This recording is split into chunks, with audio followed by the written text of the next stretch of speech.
Et si Chris Jericho revenait à la WWE, c'est le sujet du What If d'aujourd'hui. Bienvenue sur la chaîne des Gaulois du catch et bienvenue dans ce nouveau What If. Alors comme d'habitude, les What If, c'est des réalités alternatives de ce que j'aimerais voir pour Chris Jericho lors d'un dernier run à la WWE. Alors tout de suite, c'est parti, on va plonger dans le vif du sujet. Chris Jericho revient à la WWE pour un dernier run. Alors à quel moment Chris Jericho pourrait revenir dans la compagnie ? Le Royal Rumble est toujours un pay-per-view qui se prête à ça, qui se prête au retour. On en a eu de nombreux. Edge qui est le plus marquant. Cody Rhodes qui est revenu au Royal Rumble après sa blessure. Rey Mysterio qui était revenu également. Chris Jericho qui est également revenu dans un Royal Rumble lui également. Donc je pense que le Royal Rumble serait la meilleure option pour un retour de Chris Jericho dans la compagnie, pour avoir vraiment l'effet surprise, l'effet inattendu. Évidemment, je ne ferai pas gagner le Royal Rumble parce que ça aurait aucune logique. Du coup, Chris Jericho se ferait éliminer dans les derniers, mais il aurait un retour impactant et marquant.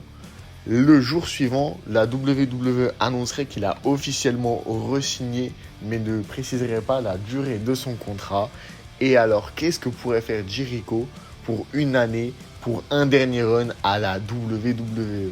Et ben le SmackDown suivant, il irait défier et prendre le micro pour parler à LA Knight, l'actuel champion des États-Unis de la compagnie. Et franchement, LA Knight contre Chris Jericho au micro, c'est forcément incroyable parce que ça s'envoie de sacrés promos, des bonnes piques. Et du coup, c'est très pertinent pour un dernier run de Chris Jericho dans la compagnie. Chris Jericho dit qu'il a tout gagné dans sa carrière, qu'il est là, il voit un mec qui a plus de 40 ans qui se prend pour un jeune, alors que c'est qu'un vieux packaging de Steve Austin et The Rock réunis qui a enfin gagné un titre qu'il voulait depuis tellement longtemps. Maintenant, il a depuis un petit moment sur ses épaules. Autour de Chris Jericho, le meilleur du monde, de lui prendre son titre et d'arrêter ses rêves. Donc Chris Jericho, directement, il fait un heel turn. Il n'est pas pour être du côté des fans, il n'en a rien à foutre. Lui, ce qu'il veut, c'est revenir, avoir un titre et toujours améliorer son palmarès et être arrogant comme il a été quasiment tout au long de sa carrière. Et là, il regarde Chris Jericho, il lui dit mais t'as plus de 50 ans, faudrait peut-être arrêter de venir, de prendre la tête à tout le monde. Il y a des gens qui chantaient prends ta retraite dans la compagnie précédente où t'étais, t'aurais peut-être mieux fait de les écouter d'ailleurs. Là, Chris Jericho, il est un peu énervé, il est un peu agacé. Les deux hommes se quittent, les deux hommes se séparent, tout le monde rentre chez soi, tout le monde est content. Et la semaine suivante, Chris Jericho, c'est bien beau de vouloir un match pour le titre, mais il va falloir qu'il gagne sa place, il va falloir qu'il gagne son opportunité. Et il y a un match d'aspirant numéro 1 entre lui et Kevin Owens, un ancien ami, un ancien frère, mais également un ancien ennemi. Donc le main event de ce SmackDown sera Kevin Owens contre Chris Jericho pour déterminer l'aspirant numéro 1 au titre des États-Unis de LA Knight. Dans un match plutôt serré où on a cru au moins que Kevin Owens allait gagner après un stunner, c'est finalement Chris Jericho avec un roll-up et les pieds dans les cordes, toujours fourbe, hein, Chris Jericho, c'est ce qui caractérise la fourberie. Il réussit à gagner et il devient aspirant numéro 1 pour le titre des États-Unis de LA Knight. Et cette rivalité, elle va durer longtemps, il va y avoir des promos pendant longtemps. Et on se retrouve à WrestleMania, le plus grand show de l'année. Chris Jericho, ça fait longtemps qu'on l'a pas vu combattre dans un WrestleMania. Entrée spectaculaire. Ça va être pour lui le moment de reprendre un titre et le prendre à LA Knight. Dans un match qui va être très très serré. Les deux hommes vont avoir plusieurs occasions de terminer le match, mais sans y parvenir. Et au final, c'est LA Knight qui va réussir à ressortir vainqueur de ce match et à battre Chris Jericho à WrestleMania. Du coup, pour Chris Jericho, c'est un peu une désillusion. Il revient au Royal Rumble, il l'a pas gagné. Son premier gros match à WrestleMania depuis son retour, il le perd. Évidemment, il s'interroge, c'est logique, il faut qu'il se pose des questions sur la suite. Et il a dit, je vais me remettre en question et je vais être plus réfléchi, plus conquérant et plus intrusif dans ce que je vais faire. Donc les semaines passent, Chris Jericho, il n'est pas trop présent. Et il y a les matchs de qualification pour le Money in the Bank. Parce que j'ai peut-être plus les qualités que j'avais avant. Et du coup, cette mallette peut me permettre de surprendre quelqu'un quand il ne s'y attend pas. Et ça va être là mon point fort. C'est que je vais pouvoir prendre un titre, limite le voler à quelqu'un au moment où il s'y attendra le moins. Le Money in the Bank arrive. Six-man ladder match entre plusieurs hommes, Chris Jericho, Andrade, Carmelo Hayes, Kevin Owens encore et 2 autres catcheurs. Dans un match très serré, à un moment donné, Kevin Owens monte les échelles et allait décrocher cette mallette, mais Chris Jericho pousse l'échelle et fait tomber Kevin Owens à travers une échelle du coin du ring. Et Chris Jericho s'empare de l'échelle, monte une à une les marches de l'échelle et décroche la mallette. Chris Jericho devient le nouveau Mr. Money in the Bank. Beaucoup de gens sont déçus parce qu'ils disent ouais, c'est un vieux catcheur qui gagne, il va juste faire un coup de fourbe pour aller décrocher un titre mondial, c'est pas intéressant. Mais Chris Jericho, il s'en fout. Il s'en fout de la haine du public, il n'en a rien à faire. Lui, tout ce qu'il voit, c'est qu'il va avoir une opportunité de surprendre quelqu'un dans le dos et d'être nouveau champion. Et ça, c'est quelque chose qui a beaucoup de saveur pour lui. Et il va profiter de cette mallette. Il va aller à Raw, à SmackDown. Il va dire sur qui je vais cash in. Est-ce que je vais vouloir devenir une nouvelle fois champion du monde? Est-ce que je vais vouloir décrocher un 10e titre de champion intercontinental dans cette compagnie? Il y a beaucoup de possibilités. Est-ce que je vais vouloir juste me venger d'LA Knight et de reprendre le titre en l'attaquant par derrière? Du coup, il fait durer le suspense. Il attend longtemps. Il attend 2-3 mois. Il dit... Bon, il y a plusieurs possibilités, mais j'ai choisi. Et lors de Bad Blood, je vais cash in cette mallette. Mais je ne dirai pas sur qui. Et là, du coup, tous les champions, ils se demandent qui va prendre le cash in. Parce qu'il y a le titre intercontinental qui est défendu, le titre des États-Unis, le titre de champion du monde poids lourd et le titre WWE. Les 4 titres sont défendus. Et il y en a un qui se fera cash in par Chris Jericho ce soir.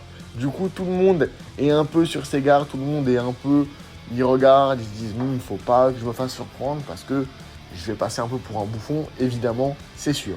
Et le match entre Bron Breakker et Randy Orton arrive pour le titre intercontinental. Et alors que Randy Orton avait la domination sur le match, il se fait surprendre par un énorme spear de Bron Breakker. Mais il arrive à se dégager. Le RKO de Randy Orton sur Bron Breakker. 1, 2. Bron Breakker réussit une nouvelle fois à se dégager d'un RKO de Randy Orton. Les 2 hommes sont clairement au bout. Et dans un dernier élan d'effort et de force, Bron Breakker met un dernier spear à Randy Orton et conserve son titre intercontinental. Mais c'est un match qui a duré longtemps. On sent qu'il est affaibli. Et c'est là où Chris Jericho va utiliser sa mallette. C'est le moment rêvé qu'il attendait tant. Un champion en faiblesse, un champion à terre. Il cash in sa mallette. L'arbitre sonne la cloche. Code breaker. 1, 2, 3. Chris Jericho est pour la 10e fois de sa carrière champion intercontinental. Il est l'homme le plus titré avec ce titre. C'était déjà le cas.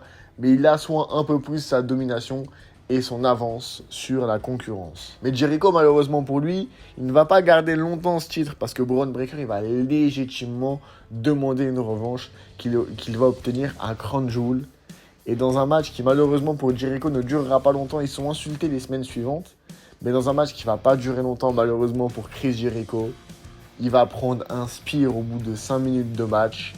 Et son run n'aura duré que 1 mois. Et Bron Breakker repart champion intercontinental. Chris Jericho, c'est une année difficile.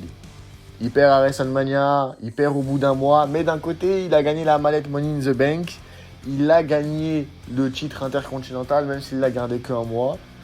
Du coup, forcément, il prépare un coup d'éclat, il veut un dernier gros moment, et il sait que le WrestleMania qui arrive peut lui permettre d'avoir ce gros moment, et il est prêt à tout pour marquer ce WrestleMania. Les semaines passent, il y a des petites rivalités qui ne sont pas très marquantes. Le moment du Royal Rumble arrive, malheureusement pour lui, il entre en numéro 1, il fait une très bonne performance, mais au bout de 50 minutes, il va se faire éliminer. Donc il ne pourra pas gagner le Royal Rumble. Et là, il sait que c'est compliqué. Seth Rollins est redevenu champion du monde poids lourd. Et il sait qu'un match entre lui et Seth Rollins, ça ferait vendre. Et à WrestleMania, ça peut être bien, ça peut être même très très bien. Du coup, il va tout faire pour se qualifier dans l'Elimination Chamber. Et il va réussir à se qualifier dans le Chamber. Et il va même gagner cette Elimination Chamber. Et il va avoir l'occasion de défier Seth Rollins pour le titre de champion du monde poids lourd de la WWE. Alors les semaines passent, les deux hommes s'insultent, Rollins, tous les gens sont derrière lui, ils en ont marre de voir Jericho. Et Rollins, il lui dit, chaque semaine, il lui dit, les gens ne peuvent plus te blairer, les gens ne veulent plus te voir dans un ring. Faut que tu arrêtes, faut que tu prennes ta retraite, faut que tu sois conscient de ce qui se passe. Tu as été un grand catcheur, quand tu prendras ta retraite, tout le monde va t'applaudir. Mais maintenant, papy, il faut y aller. En gros, voilà. Jericho, il en a marre d'entendre ça. Il dit, je sais que je peux te battre. Il dit, moi, je suis confiant. Il dit, là, j'ai étudié, j'ai fait beaucoup de choses, du travail sur moi-même. Je vais te battre et je vais repartir de WrestleMania champion. Et tout le monde aura le seum. Ils vont tous me huer, me détester, comme ce qu'ils ont fait quasiment toute ma carrière, parce que je suis le meilleur. Et Rollins, il lui dit, écoute, t'es le meilleur, t'es juste vieux et inapte dans un ring maintenant, t'es loin d'être le meilleur. Il lui dit, si t'es si confiant que ça, tu peux mettre ta carrière en jeu et au moins, tu prouveras, si t'arrives à me battre, que t'es vraiment encore au top de la forme, au top du monde, que t'es encore le meilleur. Le problème de Chris Jericho, c'est qu'il a un énorme ego. Ça a toujours été son problème à Chris Jericho. Il a un énorme ego et il pense qu'il peut tout faire. Et du coup, Jericho, il est chaud. Il dit, de toute façon, si j'arrive pas à te battre, ça veut dire que je peux plus rien faire dans le catch. Ça veut dire que je ne mérite pas de continuer cette carrière qui est légendaire. Il dit donc, t'as raison. Si je ne te bats pas, je prends ma retraite et ça sera fini de Chris Jericho dans un ring de la WWE et dans un ring de catch dans le monde. WrestleMania arrive. Les deux hommes ont des entrées spectaculaires. Ils s'affrontent dans un match très serré. Il y a deux code breakers. Rollins arrive à s'en dégager. Deux stompes, Chris Jericho arrive à s'en dégager. On est à plus de 20 minutes de match. Et là, code breaker contré par Rollins. Il retourne Chris Jericho. Il le place en pedigree. 1, 2, 3. C'est terminé. C'est fini pour Chris Jericho. Il doit prendre sa retraite. Il a été mis à la retraite par Seth Rollins, qui assoit un peu plus son image de Mr. WrestleMania de la nouvelle génération. Comme Shawn Michaels avait mis à la retraite Ric Flair à WrestleMania, Seth Rollins met à la retraite Chris Jericho, une légende du catch. Le dernier run de Chris Jericho pour son année est quand même plutôt respectable. Un retour au Rumble, un match contre LA Knight à WrestleMania où il avait perdu l'année suivante. Il gagne le Money in the Bank, il s'offre un dernier titre de champion intercontinental qui a été le titre le plus marquant de sa carrière. Il parvient à affronter Rollins à WrestleMania, mais ne parvient pas à le battre. C'est quand même une belle dernière année pour Chris Jericho dans le monde du catch. Et c'est sur ce match que va se finir ce What If. J'espère que vous avez aimé, et si vous avez d'autres catcheurs à proposer dans les commentaires, n'hésitez pas à le marquer. C'est tout pour cette vidéo, on se retrouve bientôt pour de prochaines vidéos. Tchuss!